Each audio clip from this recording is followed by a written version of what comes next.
તો પહેલી વાત તો વિવાહ સંબંધિત કાર્યની અંદર ચોઘડિયા જોવાના આવતા જ નથી. 16 સંસ્કાર કયા કયા છે? અપરિણિત ઈ હશે તો એને શેથાની અંદર નહીં પૂરવું હોય, પણ પરિણિત થયા પછીની અંદર તો દરેકે શેથાની અંદર સિંદૂર પૂરવું છે. પછી આ પોખણા એટલે શું? એમાં તો બહુ બધા તર્ક વિતર્ક હોય છે. તો આ જ્ઞાન ક્યાંથી તમે મેળવ્યું છે? આમ તો આ ઋષિ પરંપરા છે. લગ્નમાં જે ભાઈના હાથે જવતલ હોમવામાં આવે, એ શું કામ ભાઈના હાથે જ કેમ?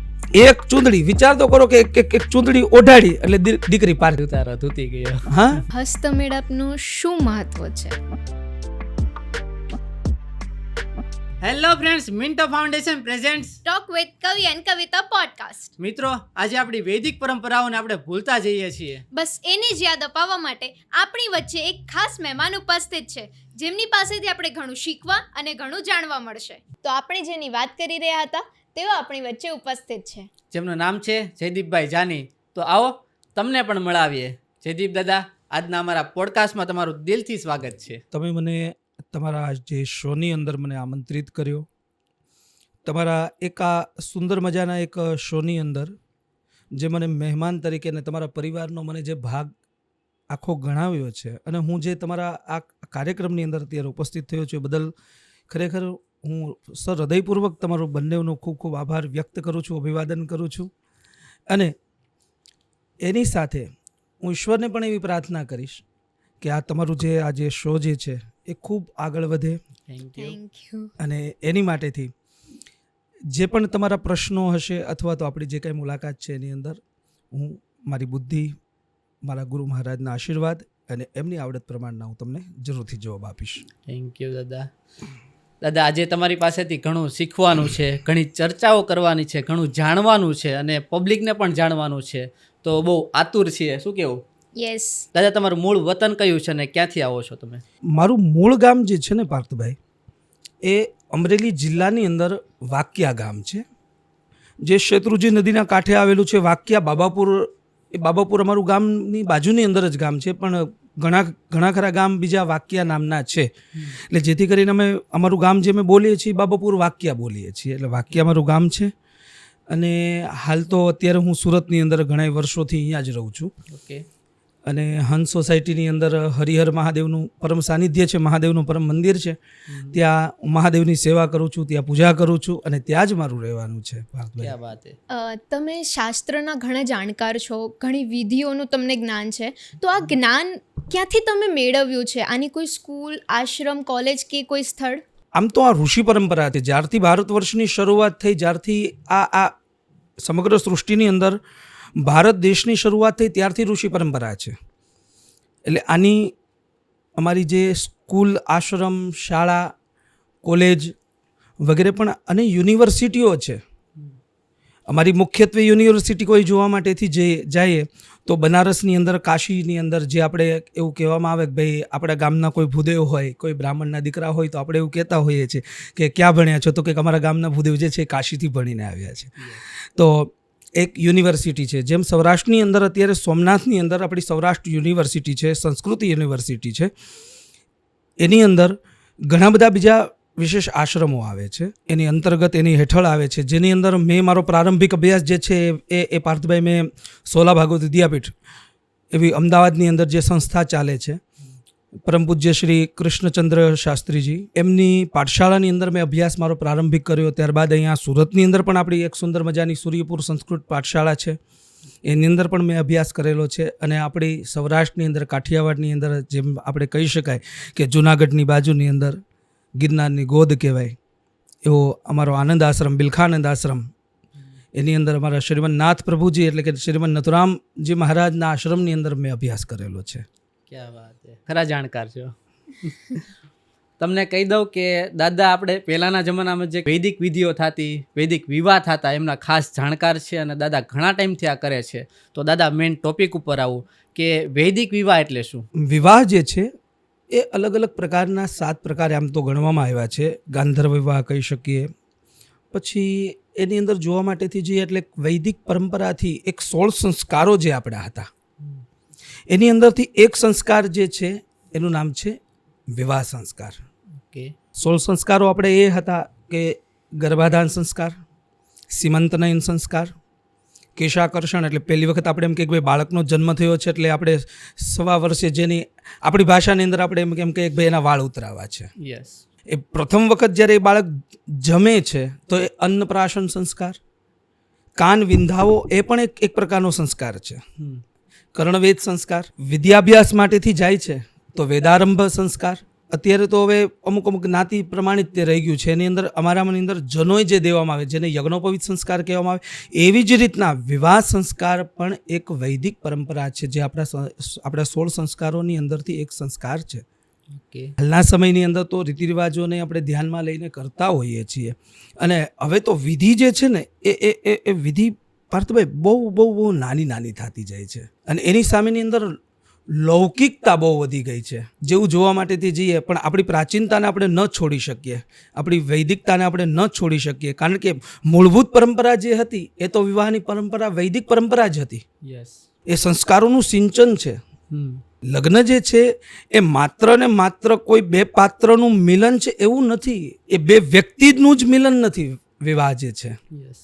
પણ એની અંદર બે પરિવારનું મિલન બતાવ્યું છે, બે સમાજનું મિલન બતાવ્યું છે, જેની અંદર સંસ્કારોનું સિંચન કે ભાઈ અમે અમારા દીકરા કે દીકરીનો ઉછેર જે અમે કરેલો છે જે સંસ્કાર યુક્ત જે છે અને એ ગૃહસ્થાશ્રમને જ્યારે ધન્ય બનાવે આ જ વિવાહ છે, આ જ લગ્ન છે, આ જ વૈદિક પરંપરા છે. આજના સમયની પ્રમાણની અંદર જોવા માટેથી જઈએ તો આપ પણ યુવાન છો અને આપનો જે આ જે પ્રશ્ન જે છે એ પ્રશ્ન મને ખરેખર હૃદયપૂર્વક એટલો બધો ગમ્યો છે કારણ કે આ બધી જાણવાની અંદર આજનું જે યંગ જનરેશન જે છે ને એ લગ્ન થઈ ગયા એટલે અથવા તો લગ્ન શું છે એની વિશેની જાણકારીનો કોઈ એટલો બહુ કંઈ ભાગ નથી લેતા. અત્યારે આમ ફોર્મેલિટી માટેનું થઈ ગયું. હા, મેન વસ્તુ એવું થઈ ગઈ છે કે છે એક પ્રસંગ આંગણે આવ્યો છે બસ એ પ્રસંગ પતી ગયો.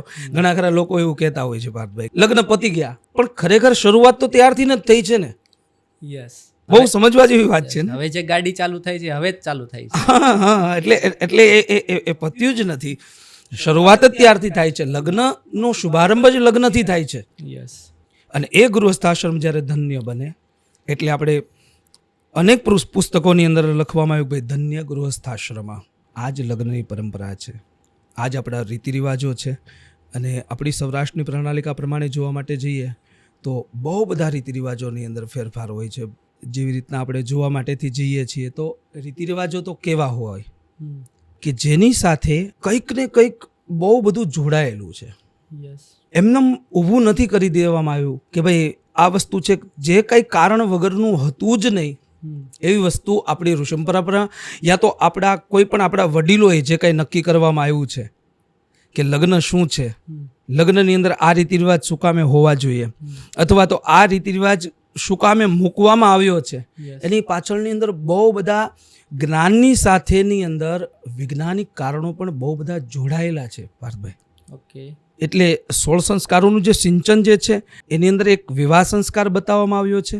તો એ વિવાહ સંસ્કારની અંદર પણ બહુ બધું આની અંદર ઊંડું ઉતરવા જેવું છે. દાદા 16 સંસ્કાર કયા કયા છે? એની અંદર આપણે જોવા માટે જઈએ ને તો જે રીતને મેં તમને વાતચીત કરી કે ભાઈ સીમંતનયન સંસ્કાર છે, ગર્ભાધાન સંસ્કાર છે, પુંસવન સંસ્કાર છે, કેશાકર્ષણ સંસ્કાર છે, યજ્ઞોપવિત સંસ્કાર છે, વિવાહ સંસ્કાર છે, વેદારંભ સંસ્કાર છે, અન્નપ્રાશન સંસ્કાર છે અને આપણને માહિતી હોય છે કે વિવાહ સંસ્કાર વગેરે અથવા તો છેલ્લો અંતિમ સંસ્કાર જેને અગ્નિ સંસ્કાર કહી શકીએ. યસ. આવી રીતના 16 સંસ્કારો આપણે બતાવેલા હોય છે. તમે હમણાં સૌરાષ્ટ્રના લગ્ન વિશે કંઈક કહ્યું તો એના વિશે થોડી ડીપમાં જાણકારી આપશો? કે આપણું એવું કહેવાતું કે ભાઈ 12 ગાવે બોલી બદલે તરુવર બદલે શાખા. એટલે એવી રીતના જે જિલ્લો ફરે છે એટલે રીતિ રિવાજની અંદર બહુ બધો ફેરફાર આવે છે. યસ. કોઈ જ્ઞાતિ ફરે એટલે થોડો ઘણો રીતિ રિવાજની અંદર ફેર આવતો હોય છે.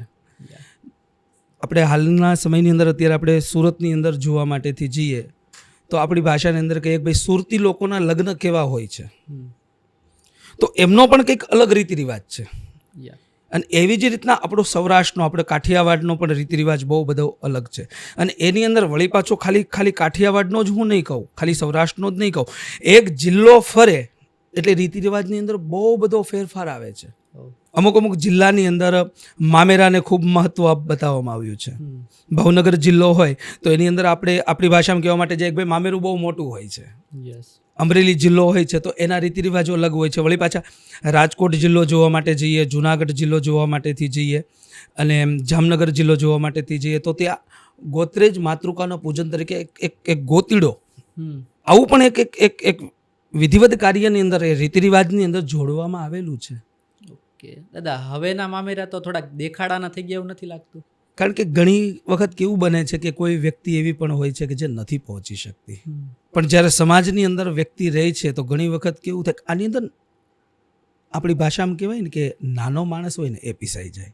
સાચી વાત છે કે ભાઈ અમારા પરિવારની અંદર પેલા ભાઈએ આ વસ્તુ આટલી મોટી કરી છે તો મારે એમને દેખાડવા માટેથી હું આ વસ્તુ કરું છું, અથવા તો હું આટલું મોટું મામેરું મારી બહેનને આપી શકે કદાચ, અથવા તો બહેનની પણ ઘણી વખત આવી અપેક્ષાઓ હોય છે કે અમારા ભાઈ અમારી માટે, પણ ઘણી વખત ભાઈઓ ન પહોંચી શકે.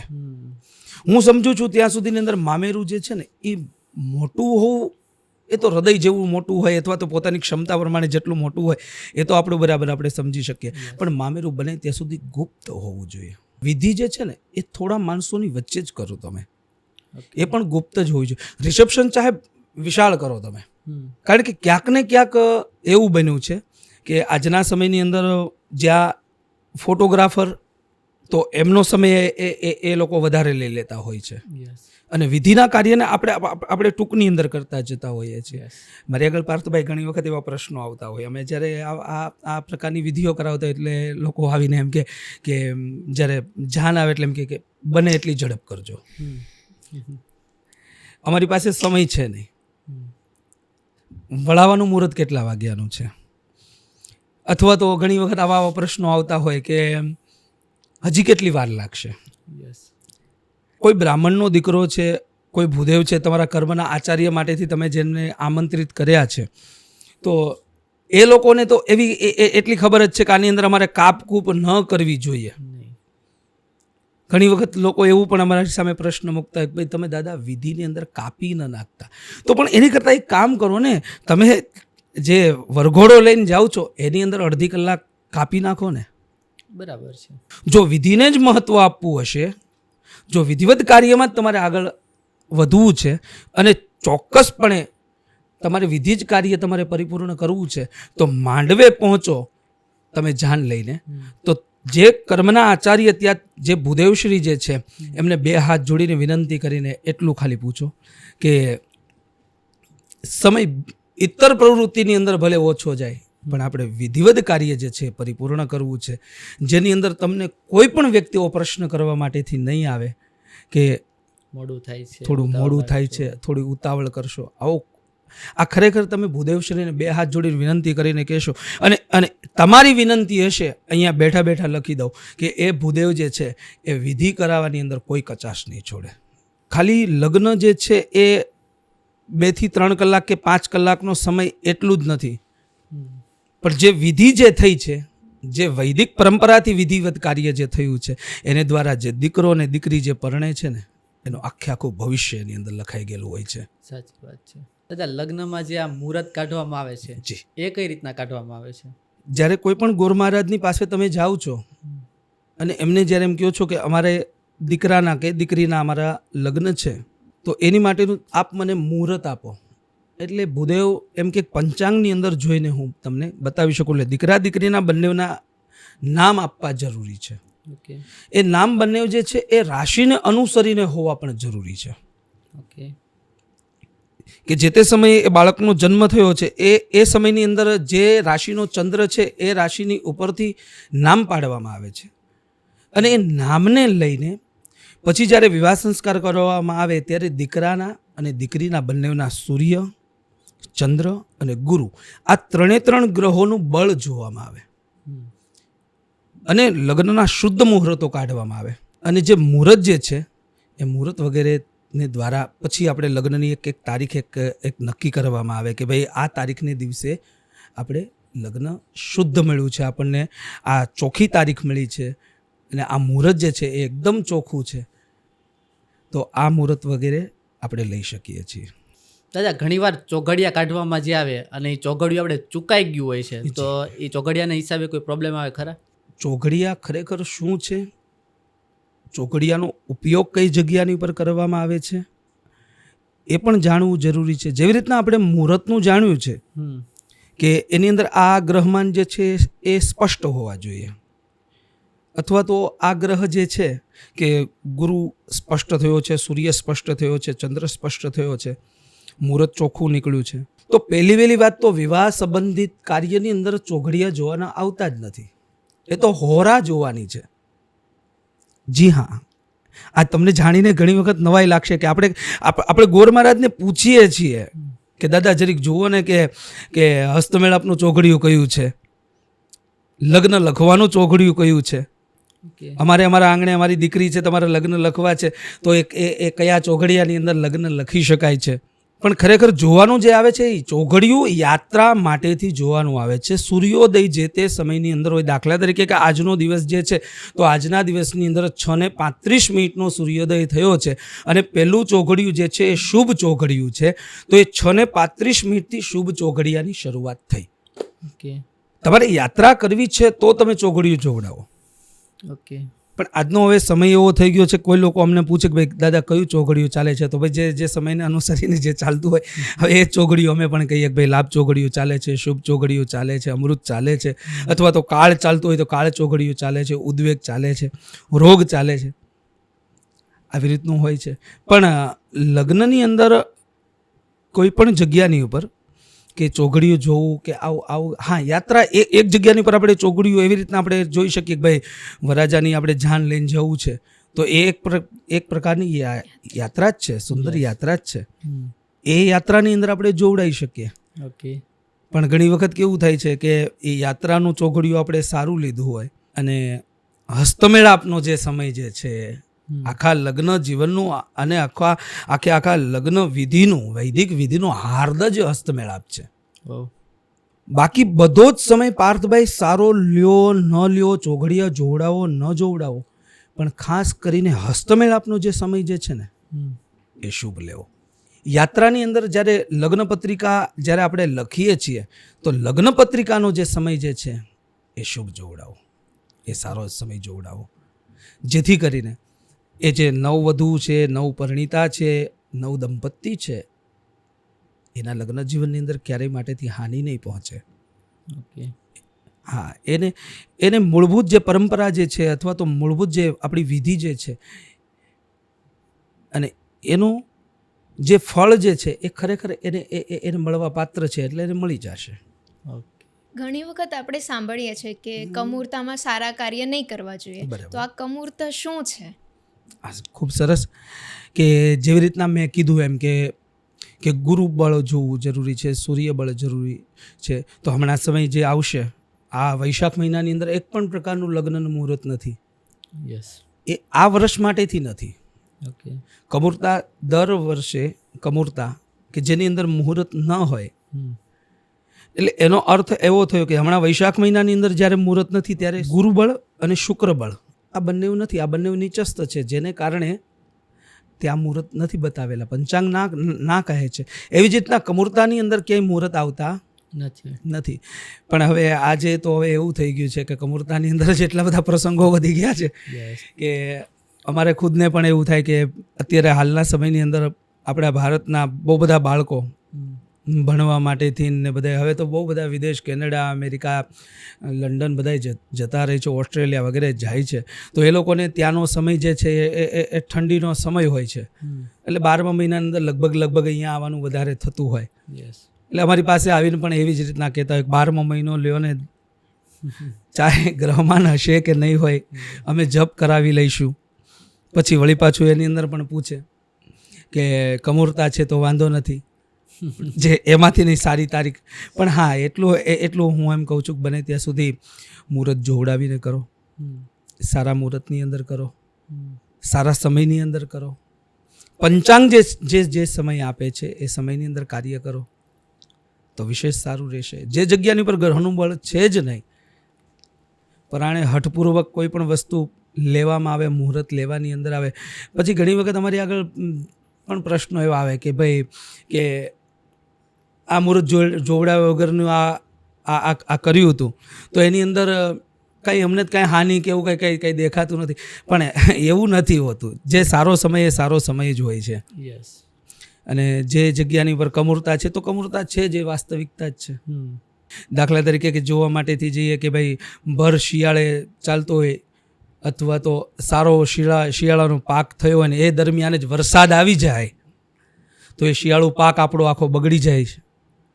એવી જ રીતના જે મુહૂર્ત નથી અને હઠપૂર્વક કોઈ કાર્ય કરવામાં આવેલું હોય તો એ જરૂરી નથી કે બધા કાર્ય જે સફળ જ થશે, અથવા તો એ પણ જરૂરી નથી કે બધા નિષ્ફળ જ જશે. પણ ક્યાંક ને ક્યાંક સારો સમય જોવડાવીને સારા મુહૂર્તો જોવડાવીને તમે આગળ વધો. યસ દાદા, પહેલાંના જમાનામાં છે ને 2 પખવાડિયા પહેલાં લગ્ન લેવામાં આવતા અને અત્યારે 4-5 દિવસ પહેલાં લેવામાં આવે છે. આનું શું કારણ? અને આ લગ્ન લખવા એટલે શું? એટલે એ સમયની અંદર આટલા બધી વાહનની વ્યવસ્થાઓ નહોતી.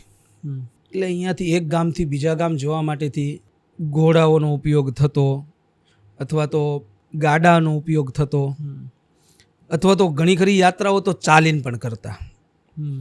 લગ્ન લઈને ભૂદેવ જતા, 1.25 મહિનો લેતા, થોડું દૂર હોય તો એનાથી પણ વધારેનો સમય લેતા.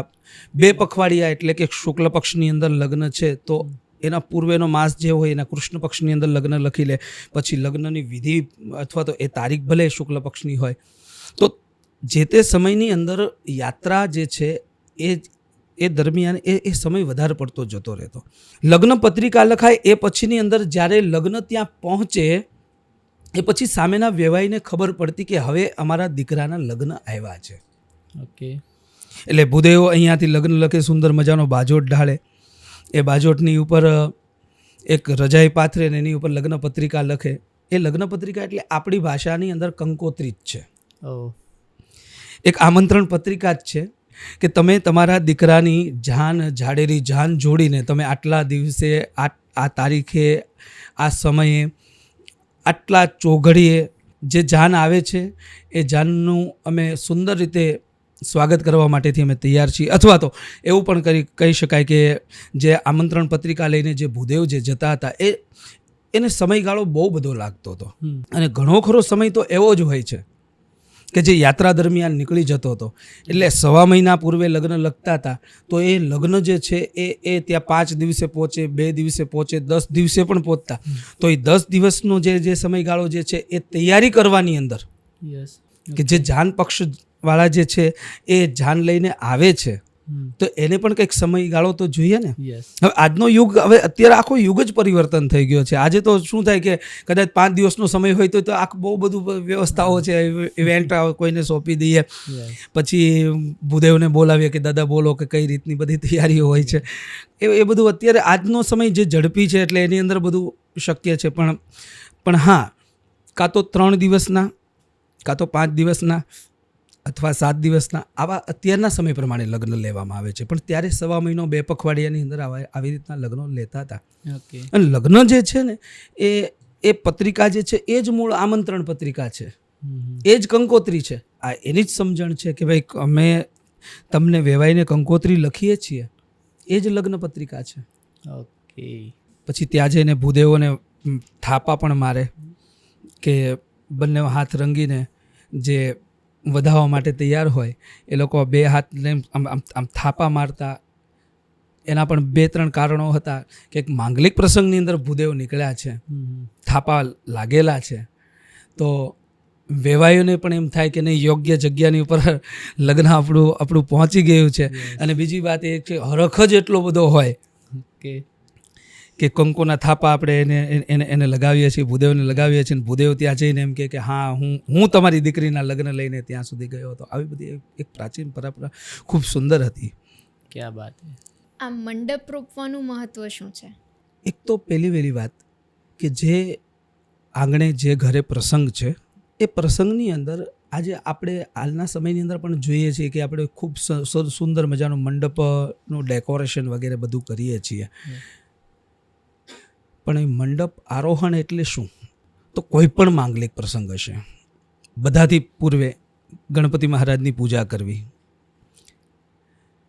કે જે પરણે છે એના જીવનની અંદર રિદ્ધિ સિદ્ધિ લક્ષ લાભ યશ કીર્તિની સાથે ગણેશજી પધારે અને મંડપની અંદર સુંદર મજાની રચનાઓ કરી અને સુંદર એવા મંડપો બનાવવામાં આવ્યા. એની સાથે માણેક સ્તંભ લેવામાં આવે અને માણેક સ્તંભની પૂજાની અંદર મંડપ માતૃકા અને સાથે બ્રહ્માજીનું પૂજન બતાવવામાં આવ્યું છે. તો કોઈ ગામની અંદર લુહાર હોય, એમની પાસેથી સુંદર મજાનો માણેક સ્તંભ 4 મુખવાળો બનાવવામાં આવે, એની સાથે એક લીલા વાંસને પણ બાંધવામાં આવે છે. અને અત્યારના સમયની અંદર તો બધું વાંસથી લઈને આ બધું તૈયાર આવું હવે કંઈ એટલું બધું રહ્યું નથી. નહીં તો માંડવો જે આખો બાંધવામાં આવતો, જે આખો લગ્નનો મંડપ જ જે છે એ બીજું કોઈ હતું નહીં. એટલે લીલું વાંસનો જે છે એને દ્વારા તે મંડપની રચનાઓ આખી કરવામાં આવતી. પણ આની અંદર બ્રહ્માજીનું આવાહન, કારણ કે પરમ પિતામહ છે બ્રહ્માજી, એટલે બધાથી પહેલાં તો પરમ પિતામહનું આગમન છે. ગણેશજીની પૂજા કરીએ છીએ, પછી મંડપ આરોહણ છે. તો મંડપ આરોહણ જે છે એની અંદર પરમપિતા એટલે કે સમાજની અંદર મોભી કોઈ વ્યક્તિ હોય, અથવા તો ગામની અંદર કોઈક 5 એવા ધણી હોય, એટલે માટેથી આપણે કહેવામાં આવે છે કે હવે લગ્નનો મંડપ હવે માણેક સ્તંભ રોપવાનો છે, તો ચાલો કુટુંબના 5 ભાઈઓ આવો.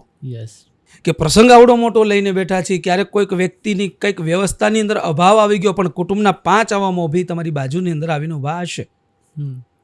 હા, તો એ બધું સંભાળી શકતા હોય, એ આખી વ્યવસ્થાના ભાગરૂપ એવી રીતના હોય કે ભાઈ ઘણી વખત એવો થાય કે 5 કુટુંબના મોભી એવા ઊભા છે કે આ પ્રસંગ તો હવે તો દીપી જ જશે, હવે આ પ્રસંગની અંદર કંઈ પણ વસ્તુ કંઈ ઘટશે નહીં. હા, ઘણી વખત એવી વ્યક્તિ આપણા આંગણે આવી હોય તો આપણે પણ એમ કહેતા બસ હવે આની અંદર હવે કંઈ ઘટે નહીં, કારણ કે એ વ્યક્તિ એવી છે. એમ મોભી જે છે એ મંડપની અંદર રાખવાનું કારણ જ આ છે. દાદા, મીંઢોળનું શું મહત્વ છે? અચ્છા, માંડવાની વિધિ જ્યારે, મંડપની વિધિ જ્યારે પતે ત્યારે છેલ્લે દીકરાને દીકરીના હાથની અંદર મીંઢોળ, એટલે આમ એને સંસ્કૃતની અંદર મદનફલ કહેવામાં આવે. મદનફલ એટલે કે મીંઢોળ અને કદમ, આ બંને વૃક્ષ જે છે ને આ નિષ્કામનું પ્રતીક છે. જ્યાં સુધી હાથની અંદર મીંઢોળ બાંધેલો હોય ત્યાં સુધીની અંદર એ વર અને વધુ બંને જે છે એ લક્ષ્મી અને નારાયણનું દિવ્ય સ્વરૂપ ગણવામાં આવ્યું છે. એ હાથમાં બાંધ્યું હોય ત્યાં સુધી મેં જોયું છે કોઈ હાથ બી ના મિલાવે. હા, એટલે લક્ષ્મી નારાયણનું દિવ્ય પ્રતીક. અને નિષ્કામ વ્યક્તિ બને, જ્યારે નિષ્કામ વ્યક્તિ બને એટલે તો જ નારાયણનું સ્વરૂપ ગણવામાં આવે ને. એટલા માટેથી આ બંને વૃક્ષને, કદમ અને મીંઢોળ, આ બંને વૃક્ષને નિષ્કામનું પ્રતીક ગણવામાં આવ્યું છે. અને એટલા માટેથી જ તે મીંઢોળ જે બાંધવામાં આવે છે એ આપણે માણેક સ્તંભ હોય છે એને બાંધવામાં આવે છે, અને એક મીંઢોળ જે છે એ દીકરાનો કે દીકરીના હાથની અંદર બાંધવામાં આવે છે. દાદા, ઘણીવાર મેં જોયું છે લગ્ન પ્રસંગમાં કે ગણેશ પૂજા કરે ને ત્યારે ઓલી દિવાલ પર દેરડી દોરે. એ શું હોય છે? હવે બધાથી પહેલાં તો ગણપતિની પૂજા કરી છે આપણે પાર્થભાઈ, પછીની અંદર પુણ્ય વાચન એટલે કે અમૃતનો કુંભ જ હોય છે. આપણે કંઈક ને કંઈક મેં જેમ કીધું ને કે કંઈક ને કંઈક મહત્વ એની અંદર છુપાયેલું છે, સમાયેલું છે. હવે એ અમૃત કુંભની પૂજા છે પુણ્યવાચને, તો એ પુણ્યવાચનનું કર્મ થયું. એ પછીની અંદર એ જે ગોર મહારાજે જે દેરડી દોરી હોય એની અંદર શાસ્ત્ર એમ કહે છે કે તમારા કુળદેવીની સાથે જે પણ વ્યક્તિ પરણે છે એના કુળદેવીની સાથે એની સાથે 7 ઘ્રેત માતૃકા. તમને કદાચ ખ્યાલ હશે કે આપણે એ સૌરાષ્ટ્રની અંદર દેરડી દોરતા તેની સાથે સાથે ઘીના પેલા આમ રગેડા જેવું ઉતરતું. એ 7 ઘી પિતા માતાજી એવું કહેવામાં આવે છે, અથવા તો એક ઘ્રેત માતૃકા એવું કહેવામાં આવે છે.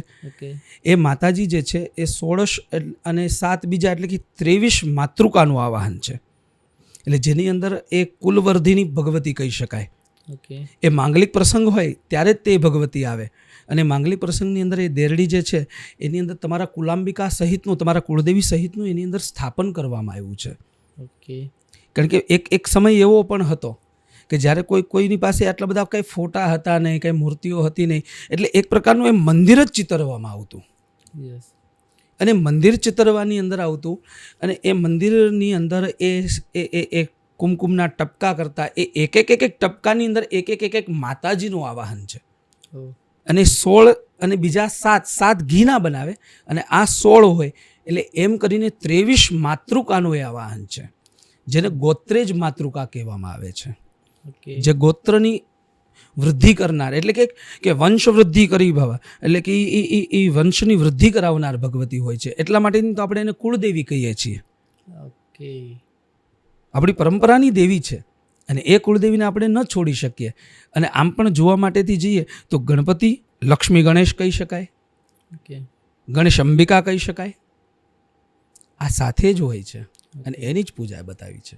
આ ચાકડો વધાવવો એટલે શું? ચાક એટલે એક સમયની અંદર ચાકની અંદરથી જ બધી ઉત્પત્તિ થતી. તમે જોજો માટીના વાસણો બધા જે કાંઈ બનતા, બીજા કંઈ વાસણ હતા નહીં આપણી પાસે. માટીના વાસણો જે કાંઈ છે એ બધું બનતું શેમાંથી બનતું? તો કે ચાક. બીજું જોવા માટે જઈએ તો જેની અંદરથી ઉત્પત્તિ જે કારક જે છે એ તો સદા સર્વદા માટે પૂજનીય જ છે. એટલે એક આ કારણ થયું. બીજું કારણ એ પણ થાય કે આપણા આંગણે પ્રસંગ હોય એટલે આમ તો 4 વર્ણ બતાવ્યા છે, પણ એ વર્ણાશ્રમના નિયમ પ્રમાણે આપણે જોવા નથી જવાનું. પણ આપણે એમ જોવા માટે જઈએ કે ભાઈ કાઠિયાવાડની અંદર આપણે એવું કહીએ છીએ કે આપણે 18 વર્ણ એક થઈ અને પછી કોઈ પણ પ્રસંગને ઉકેલે, અથવા તો 18 વર્ણને એક જ પ્રસંગની અંદર જરૂર પડી જાય. પેલા આપણે કોઈ અલગ હતા જ નહીં સાહેબ. તો બધાથી પહેલાં મુહૂર્ત જોવડાવવા માટેથી જાય એટલે કોની પાસે જાય? તો કંઈક બ્રાહ્મણ પાસે. એટલે કે આપણે ભૂદેવ આવી ગયા. પછી કંઈક ભાઈ આ છાબની અંદર ઘરેણા વગેરેની જરૂર પડવાની છે એટલે સોની સમાજ આવી ગયો. પછી જોવા માટેથી જઈ ભાઈ આટલું બધા લોકો બધા ભેગા થશે અને આટલા બધા તો કોક વ્યવહારુ માણસ અથવા તો ધન સંપત્તિની જરૂર પડશે, તો કંઈક વણિકની જરૂર પડવાની છે, એટલે કે વાણિયા સમાજની જરૂર પડવાની છે. પછી આ બધા આવે છે જમાડવા તો ખરા ને, તો જમાડવા માટેથી અન્ન. તો અન્ન કોણ? તો કે ભાઈ હવે એ પટેલ સમાજ, ખેડૂત સમાજ જે છે એ બધો આ બધું ઉત્પત્તિ કરે છે એટલે એની આપણે જરૂર પડવાની છે. એની સાથેની અંદર હવે આ બધા વાસણોની જરૂર પડશે એટલે કંઈક ચાકડા આપણે વધારવાની જરૂર, તો એની અંદર પ્રજાપતિ સમાજની જરૂર પડવાની છે. માણેક સ્તંભનો અમારે તમારું જે કંઈ આપણે સમજાવ્યું તો એની અંદર આપણે લુહાર સમાજની જરૂર પડવાની છે. અરે ત્યાં સુધીની વાત છે કે આપણે કોઈ નાનું નહોતું, કોઈ મોટું નહોતું, કોઈ બધાની સમાનતા હતી ને આપણે કોઈ પણના આંગણે પ્રસંગો હોય છે એટલે આપણે તમે એક વસ્તુ તમે જોજો કે આપણાની અંદર ચાકડો વધાવો એટલે એનું સ્વાગત છે. એટલે પ્રજાપતિ સમાજનું પણ સ્વાગત કરીએ છીએ. લગ્ન વધાવા તો એ ભૂદેવનું સ્વાગત કર્યું. આ એક વસ્તુ. અરે આપણા સમાજની અંદર વાલ્મીકી પરિવાર જે એક એવો સમાજ છે જે ઢોલ વગાડે છે, તો આપણે એને પણ વધાવીએ છીએ. આપણે એક પણ સમાજને આપણે છોડીને કોઈ કાર્ય કર્યું જ નથી. હિન્દુસ્તાનની સંસ્કૃતિ એવી છે જ નહીં કે એક પણ વ્યક્તિને છોડી શકે. સાચી વાત છે. 18 વર્ણમાંથી કોઈ પણ વર્ણને છોડી નથી શકતા, કારણ કે આપણે બધા સાથે લઈને. એટલા માટે તો આ વસુધૈવ કુટુંબકમ, વસુધૈવ કુટુંબકમ એટલે કે આપણે બધા એક છીએ. અને કોઈપણના ગામની અંદર કોઈપણના આંગણે જ્યારે પ્રસંગ હોય ત્યારે એક પ્રસંગની અંદર આવી રીતના બધા જ લોકો એક થઈ અને એકબીજાનું અભિવાદન કરીએ, એકબીજાનું સ્વાગત કરીએ, એકબીજાનું સન્માન જાળવીએ. જે ઢોલને વધાવવામાં આવે એ શું કામ વધાવે? આ એક પ્રકારનું સંગીતનું આમ જુઓ, સમજી લો કે એ તો નાદ બ્રહ્મ છે. વચ્ચે હું તમને કહી દઉં કે મારા મ્યુઝિકનું ગ્રુપનું નામ પણ નાદ બ્રહ્મ મ્યુઝિક ઇવેન્ટ છે. અમે જે વૈદિક વિધિ કરીએ છીએ તો એનું નામ પણ નાદ બ્રહ્મ જ અમે રાખ્યું છે. ઓકે. ઢોલ જે છે એ નાદ બ્રહ્મનું પ્રતીક છે ને નાદનું પ્રતીક છે. ઓકે. આપણા એક પણ દેવી દેવતાઓ તમે જોઈ લેજો, એના હાથની અંદર સંગીતનું વાદ્ય નહીં હોય એવું નહીં બને. શિવજીના હાથની અંદર તો કે ડમરું છે. ગણેશજી સુંદર મજાને મૃદંગ વગાડે છે. ગણેશજી. સરસ્વતીના હાથની અંદર વીણા છે. કૃષ્ણના હાથની અંદર પંચજન્ય શંખ છે. દરેક દેવી દેવતાઓ સંગીતની સાથે જોડાયેલા છે. અને એની સાથે આની અંદર 2 વસ્તુ છે. એક તો સંગીતનું પણ સન્માન છે, અને ઘણી વખત ઘણા લોકો એવું કહેતા હોય છે કે ભાઈ ફલાણી વ્યક્તિ અથવા તો ફલાણું વર્ણ અમારે આંગણે ન આવે, અથવા તો એ નીચું છે ને ઊંચું છે. પણ નહીં, લગ્નની અંદર ક્યાંય નથી. આપણે વાલ્મીકી સમાજને પણ આપણે આની અંદર છોડી ન શકીએ. તો આપણે એને પણ સન્માન કરવાનું છે. બધા પોતપોતાની રીતે બેસ્ટ જ છે. અને પોતાનું સ્વાભિમાન લઈને તો બેઠા જ છે ને. 100%. પણ આપણું એનું આપણા જે ગવઢિયા હતા ને, આપણા વડીલો જે હતા ને, એ કોઈ એવી વસ્તુ એને રચના જ નથી કરી કે જે કારણ વગરની હોય. નાત જાતના વાળા તો હમણાં આપણે પાડી દીધા. એ તો બધું હવે આની અંદર કેવું છે કે જેવી જેની માન્યતા. બાકી આપણે બધા સૌરાષ્ટ્રથી આવીએ છીએ, આપણને ખબર જ છે. અહીંયા આવ્યા બાદ આપણને એવી ખબર પડી કે ભાઈ આ જ્ઞાતિ. બાકી એક ગામની અંદર આપણો ગામ એ હાથીનો પગ કહેવાય અને એ બધા એની અંદર 18 વર્ણ રહેતા હોય અને બધાને એકબીજાની જરૂરિયાત પડવાની જ છે. 100%. જાન લઈને પહેલાં જાતા, હા, તો એની અંદર ક્ષત્રિય સમાજની ક્યાં તો કે ભાઈ કોક રખેવાળું કરવાવાળા માટે જોઈએ ને બાપ, કારણ કે પહેલાંના સમયની અંદર લૂંટારો એ હતા. Yes. તો ગામના ક્ષત્રિયોની બાજુની અંદર ખાલી ઘોડી લઈને બાજુમાં નીકળી જાય તો એ તાકાત નહોતી કોઈને વેલડાની સામે આંગળી ચીંધી શકે. તો આપણે એક પણ વર્ણને આપણે છોડ્યું જ નથી.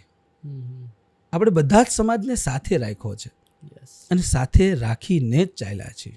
વળી પાછી જો આવીને આવી જ પરંપરા ચાલુ થાય છે, પરંપરા અત્યારે આની આ જ છે. જે આપણે સોનું લેવા માટેથી તો સોની પાસે જ જઈએ છીએ, હજી આપણે મુહૂર્ત કઢાવવા માટેથી તો ભૂદેવ પાસે જ જઈએ છીએ અને ચાકડો વધાવ્યા બાદ આપણે પ્રજાપતિ સમાજનું આજે પણ આપણે સન્માન કરીએ જ છીએ. એટલે ક્યાંય પણ એવી જગ્યા છે જ નહીં કે જે આપણી પરંપરાને છોડી શકીએ. ક્યાંય પણ આપણી એવી વસ્તુ છે જ નહીં કે જેની અંદરથી કોઈ પણ વર્ણને દુઃખ પહોંચે. આપણે એવો વિચાર કરતા હોય ભાઈ કપડાં તો વરાજાના સુંદર મજાના કપડાં સીવડાવવાના છે, અથવા તો જે કન્યા પરણે છે ને કપડાં તો કે ભાઈ દરજી સમાજ ચાલો, મોજડી પહેરવી હશે તો કોણ, તો કે ભાઈ મોચી સમાજ ચાલો. દાદા, પીઠીનું શું મહત્વ છે? હવે તો પીઠીનું મહત્વ તો હવે તો બધું કેવું છે કે હમણાં જે આપણે હોળી ગઈ છે એટલે ધૂળેટીનો બધો પ્રસંગ ઉજવો કે એવી રીતના હવે તો પીઠીને પણ હવે એવી રીતના ઉજવવા મળ્યા છે, મોટા આયોજનો થવા લાગ્યા છે. પહેલાં મેકઅપ ને આવું બધું બ્યુટી પાર્લરો ને આવું બધું નહોતું અને ઉપરથી જે વાનને ચમકાવવામાં આવે એની કરતાં અંદરની જે ખૂબસૂરતી બહાર નીકળે. પીઠી જે છે એક એવું છે કે જેટલી ઘસે એટલું વરાજાનું કે દીકરીનો વાન જે છે એ ઉઘડે. એ વાન એનો ઉઘડે. હળદર જે છે એક તો એ માંગલિકતાનું પ્રતીક છે, એટલે એ લગાવી માંગલિક પ્રસંગની અંદર એ વરાજા જે છે અથવા તો એ કન્યા જે છે એનું વાન ઉઘડે, એની માટેનો પીઠી મહત્વનો ભાગ ભજવે છે. અત્યારે તો પીઠી એટલે આમ તામજામ થઈ ગઈ. અત્યારે તો પેલા ફૂલ હમણાં એક જગ્યાની ઉપર મેં જોયું હતું કે હવે તો ફૂલ હોળી ન રમતા હોય, હવે એવી રીતના ફૂલ ઉડાડે છે એકબીજાની ઉપર. પણ મહત્વનો ભાગ કોઈ ભજવતો હોય તો પીઠી લગાવવાનો. એને અત્યારે તો શું કે એક આંગળીની ઉપર લઈને કે ખાલી ગાલની ઉપર લગાવી દો, શુકનનું કરી નાખ્યું છે. પણ આની અંદર એ વર્ણ જોવા માટેથી જઈએ તો આપણે એમ ગણતરી કરીએ કે ભાઈ વાણંદ સમાજે ક્યાંય બાકાત ન રહી જવો જોઈએ, એટલે વરાજાને શણગારવા માટેથી અથવા તો દીકરીને શણગારવા માટેથી એમની પાસે જવામાં આવે છે. જ્યારે જાન લઈને જઈએ ત્યારે વરરાજાનો સામૈયો કરવામાં આવે છે, તો એ શું કામ કરવામાં આવે? તો એક તો વરાજાનું સામૈયું છે. જે કન્યા જે છે એ સામૈયું લઈને આવે છે.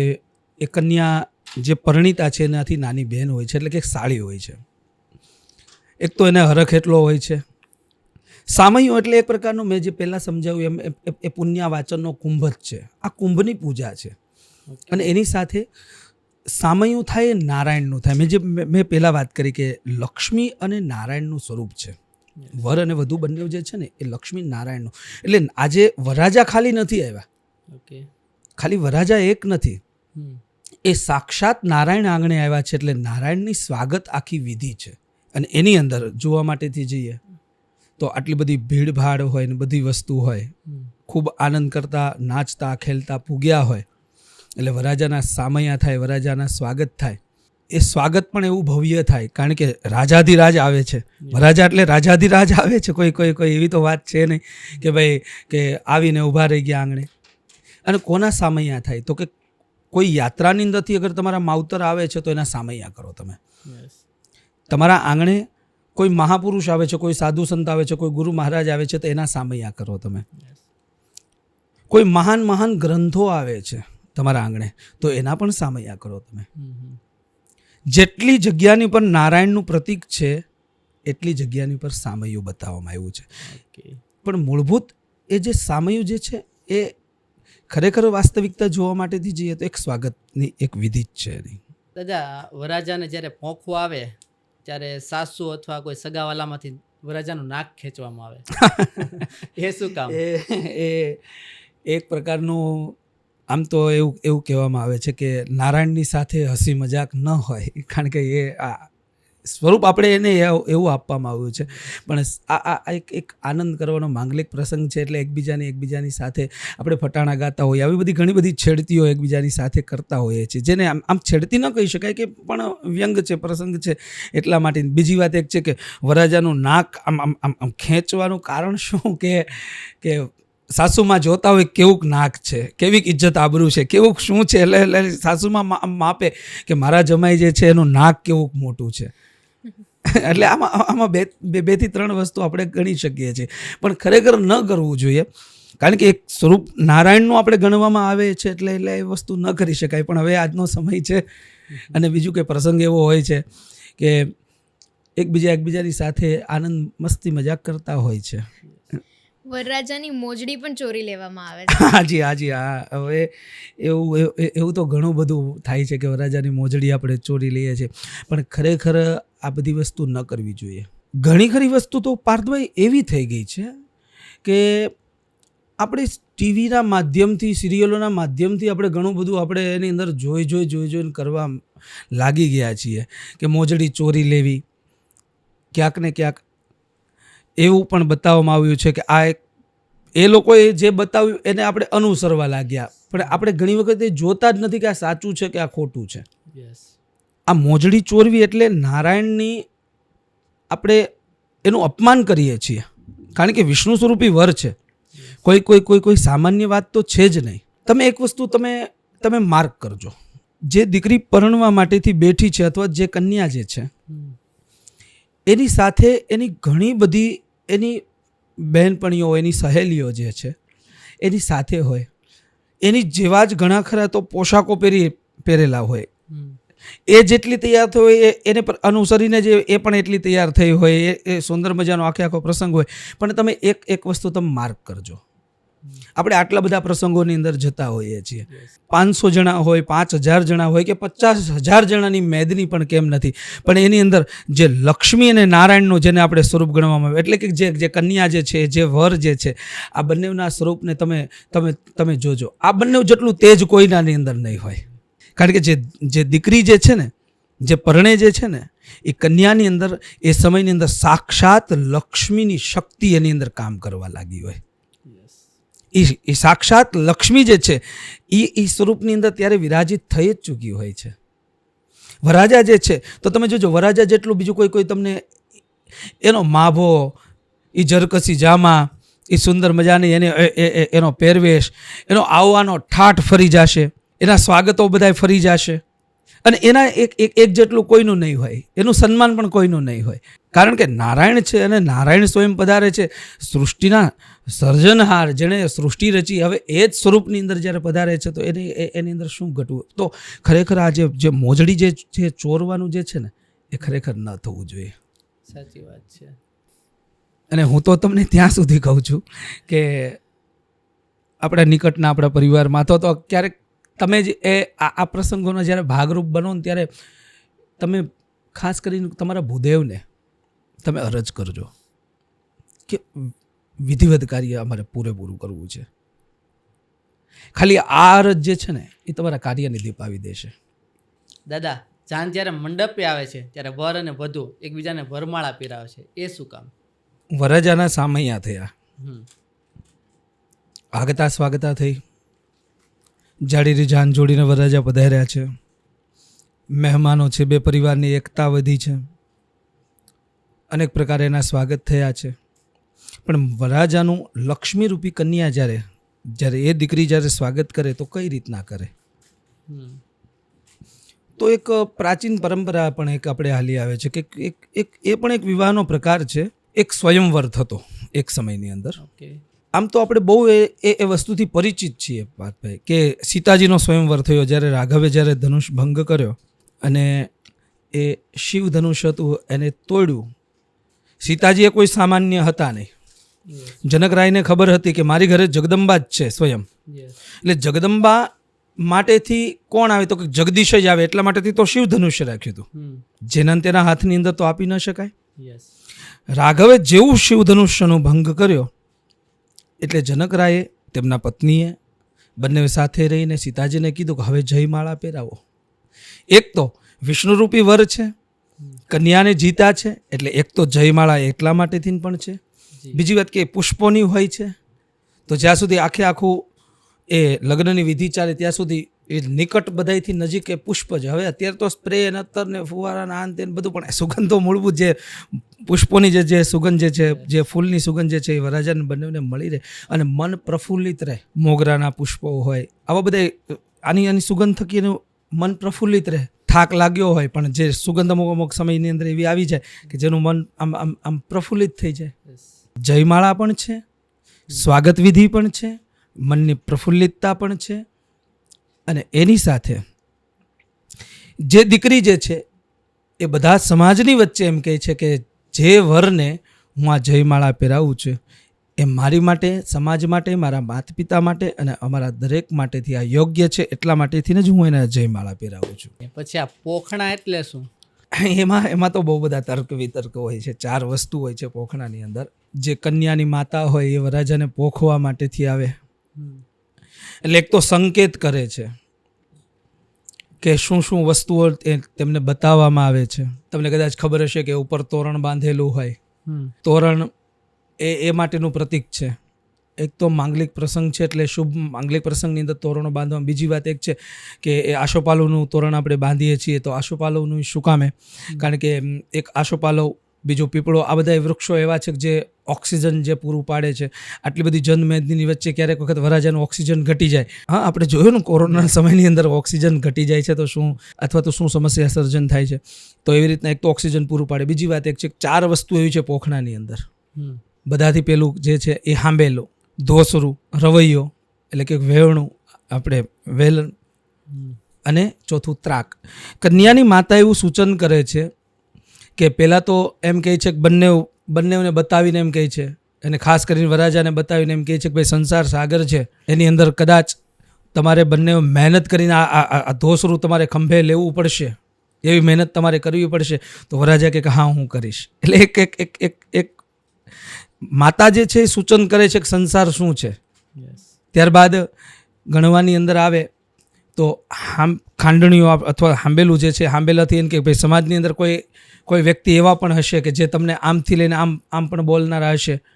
આપણે જેને કહેવાય કે આપણે ખાંડતા હોય તો એ પણ સૂચન છે. ત્રીજી વસ્તુ એ છે કે વેરણાની જેમ કોઈ ફેરવે છે તો કોઈ સમાજમાં આમ પણ બોલશે, તેમ પણ બોલશે, અથવા તો તમારા સંસાર સાગરને કોઈ ગમે એમ બોલીને વેરવિખેર કરવાની કોશિશ કરે, પણ તમે બંને એક થઈને રહ્યો તો એની અંદરથી માખણ નીકળે. છાશ હોય એને વારંવાર વલોવવાની અંદર આવે તો માખણ ક્યારે? જ્યારે એની અંદરથી એને મહેનત પડી છે, છાશને, દહીંને મહેનત પડી છે, તો એની અંદરથી માખણ નીકળે. છેલ્લે ત્રાક બતાવવાની અંદર આવે, એટલે કે ભાઈ કોઈ સમાજની અંદર કોઈ આમ ઘોકા મારશે, એવા પણ માણસો હોય. પણ ત્યારે ને એ પછી પોખણા કર્યા બાદની અંદર સીપટીઓ બતાવવામાં આવે. ભાઈ આમ તો સંસાર જે છે એ 2 સીપટીયા એટલે 2 કોડિયા ભેગા કરીને એક સીપટીયું બનાવવામાં આવે કે દીકરા દીકરીના મન જે છે એ મન બંને એક થઈ જાય તો તમે આ સંસારને સુંદર રીતે તમે ભોગવી શકો. મૂળમાં તો એક બંનેના મનને એક કરવાની વાત છે, અથવા તો સંસારને માતા તરીકે એક જમાઈને સમજાવે છે કે સંસાર આવો છે, એ સંસારના દર્શન પણ એ એક સંકેતો હોય છે. પછી ચારે બાજુ ઇન્ડિયા ફિન્ડિયા ફેંકવાની અંદર આવે છે કે એવું 4 દિશાની અંદરથી બતાવવામાં આવે કે હજી પણ કાંઈ મોડું નથી થઈ ગયું. પૂર્વ પશ્ચિમ ઉત્તર દક્ષિણ 4 દિશા છે. આપણે એમ ઘણી વખત કહીએ ને કે હજી સમજી જાજે. એમ અઘરું નથી, લગ્ન જીવન અઘરું છે જ નહીં, પણ હજી એમ કે ભાઈ હજી 4 દિશા છે બતાવવામાં. અથવા તો 4 દિશાની અંદર એવા સંકેત પણ કરવામાં આવે કે 4 દિશાની અંદર એક વેદ સમાયેલો છે. પૂર્વ દિશાની અંદર ઋગ્વેદ સમાયેલો છે, દક્ષિણ દિશાની અંદર યજુર્વેદ, પશ્ચિમની અંદર સામવેદ અને ઉત્તર દિશાની અંદર અથર્વવેદ. એટલે કે સાસુ એમ પણ સંકેત કરે છે કે વેદ જે છે એ નીતિ પ્રધાન છે, તો તમારે તમારા સંસારને જે જીવવો છે તો એ નીતિની સાથે રહીને જીવજો, વેદને સાથે રહીને જીવજો. એટલા માટેથી તો આપણો તમારો પહેલો પ્રશ્ન હતો કે વૈદિક વિવાહ શું? આ વેદનું અહીંયા પણ પૂજન આવે છે. અને પછી છેલ્લે એમ કે વરરાજાની રક્ષા કરે, કુંભ વળી પાછો ત્યાંય તે કુંભ ઉતારવામાં આવે છે. એ માતા જે છે એ અમૃત કુંભના દર્શન કરાવે છે. એની અંદર પીપલ વૃક્ષના પર્ણ હોય, ઉમરાના પર્ણ હોય, આશોપાલવના પર્ણ હોય, આંબાના પર્ણ હોય. આશોપાલવ, પીપલ વૃક્ષ આ બધા એવા છે કે જે 24 કલાક આ માત્ર ને માત્ર ખાલી આપણી સંસ્કૃતિ જે છે ને પાર્થભાઈ એને ઉપજાવી કાઢેલી કોઈ વસ્તુ છે જ નહીં. બરાબર. પીપળો એક વૃક્ષ એવો છે કે જેની અંદર 24 કલાક જે ઓક્સિજન તમને પૂરું પાડશે. યસ. આપણી સંસ્કૃતિ જે છે એ તો કુદરતની પૂજા કરનારી છે, જે પ્રકૃતિની પ્રેમી છે. આપણે ગંગાજીને માતા તરીકે પૂજીએ છીએ, નહીં એ માટેથી જ નહીં કે માત્ર ને માત્ર કેટલા લોકોની જીવાદોરી છે. આપણે સુરતને આંગણે તાપી નદી હાલી જાય છે, તો તાપીનો આપણે અષાઢે જન્મ સપ્તમી, અષાઢ મહિનાની 7મને દિવસે એમનો જન્મ જયંતિ છે, તે દિવસે આપણે એની પૂજા કરીએ છીએ. શું કામે પૂજા કરીએ છીએ? કારણ કે એ આટલા લોકોની જીવાદોરી છે એટલા માટેથી જ નહીં, કારણ કે આપણે તીર્થની, આપણે પ્રકૃતિના પૂજક છીએ, આપણે પ્રકૃતિને પ્રેમ કરીએ છીએ. વડ સાવિત્રીને દિવસે આજે જુઓ તમે, સૌભાગ્યવતી નારી બધી વડલાની પૂજા કરે છે. કૃષ્ણની ઉપમા આપવામાં આવી. કૃષ્ણને તો ક્યાં કરારવિંદે ન પદારવિંદમ મુખારવિંદે વિનવેશંતમ વટસ્ય પત્રસ્ય પુટેશયાનમ. એટલે વડલાના એક પાનની ઉપર કૃષ્ણની આપણે તમે ચિત્ર જોયા હશે કદાચ. નવગ્રહ છે તો નવગ્રહની અલગ અલગ સમિધા છે. તો એ સમિધ જે છે એ આકડો, ખાખરો, ખેર, ખીજડો, ઉમરો, પીપળો, અઘેડો, ધરો, ડાબ, આ પ્રકૃતિની પૂજા છે સાહેબ. શિવજીને બિલીપત્ર શું કામે ચડે છે? પ્રકૃતિની પૂજા છે. આપણે લક્ષ્મીની પૂજા આપણે સમજીને કરીએ છીએ. એ જ પ્રકારે કે પ્રકૃતિની પૂજા થયા બાદ એ જે માતા જે છે એ સીપટિયાની ઉપર જળ પધરાવે ને ત્યાંથી લઈ અને પૃથ્વીની ઉપરથી ત્યાંથી જળને દ્વારા થોડી ગમતી જમીન લે અને જમીન લીધા બાદ કાનની વાહે રક્ષા કરે. કે નારાયણ જે આવ્યા છે આની ઉપર હજારો લોકોની નજર હોય, પણ માં જે છે ને, માં જેવી બીજી કોઈ તાકાત નથી, બીજી કોઈ શક્તિ છે નહીં. કારણ કે શક્તિ જ્યારે તે ક્યારે નારાયણની પૂજા કરે છે એટલા માટેથી રક્ષા કરે કે જમાઈ એ ખાલી જમાઈ નથી, એ દીકરો પણ છે. તો એ દીકરાની રક્ષા થવી જરૂરી છે. એની સમાજની અંદર બધા લોકોની એની ઉપર નજર હોય, કેટલો સુંદર વરાજો છે, પછી માતા રક્ષા કરે. અને જે જગ્યાની પર માતા રક્ષા કરે, નાનું બાળક હોય એ રડતું હોય અને બાજુવાળો કોક ખીજાય, તો જે સ્ત્રી છે આમ ઘરની અંદર કોઈ દિવસ કાંઈ બોલતી ન હોય, પણ જ્યારે પોતાના બાળકની ઉપર કોઈક હાથ ઉઠાવી લે તો એ સીધી એ રણચંડી બની જતા વાર ન લાગે. જો ભાઈ, બરાબર, મારા દીકરાને હાથ ન ઉપાડીશ, નહીં તો સારું નહીં થાય. એનું કારણ છે કે એક શક્તિનું સ્વરૂપ છે, આ એની રક્ષા કરે છે. તમે જે વૈદિક વિવાહ કરો છો, વૈદિક વિધિઓ સાથે અને લગ્ન ગીતો સાથે, તો એ કઈ રીતે કરો છો અને લગ્નમાં વિધિ કઈ હોય છે?